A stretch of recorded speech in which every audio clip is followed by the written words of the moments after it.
About 71% of Earth is covered by water, but the secrets hidden beneath its surface remain largely unknown. In the deep ocean, where sunlight fades away and the pressure builds with every meter, a mysterious world full of wonders awaits.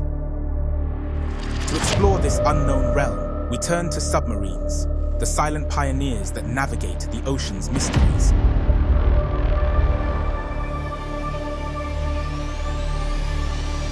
I've always wanted to build a submarine, something like the USS Nautilus, but, well, I've never gotten around to it.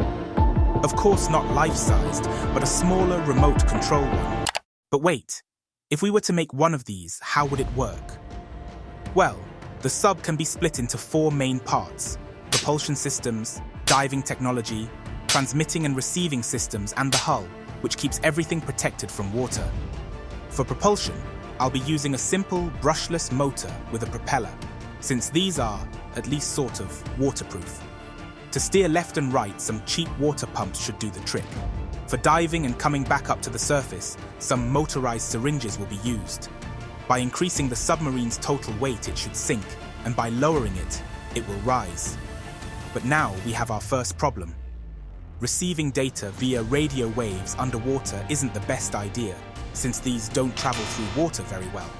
So, strapping the antennas from the receiver to a buoy is the simplest solution. From there, the signal will travel to the sub through antenna cables. And that's basically how it's going to work. Now, it just needs to be built. I will build it. And there will be tons of mistakes, and maybe it won't even work. But I shall try. Like and subscribe if you want to see that. Wait, I'm not done yet. If you have any cool ideas for future videos, comment down there.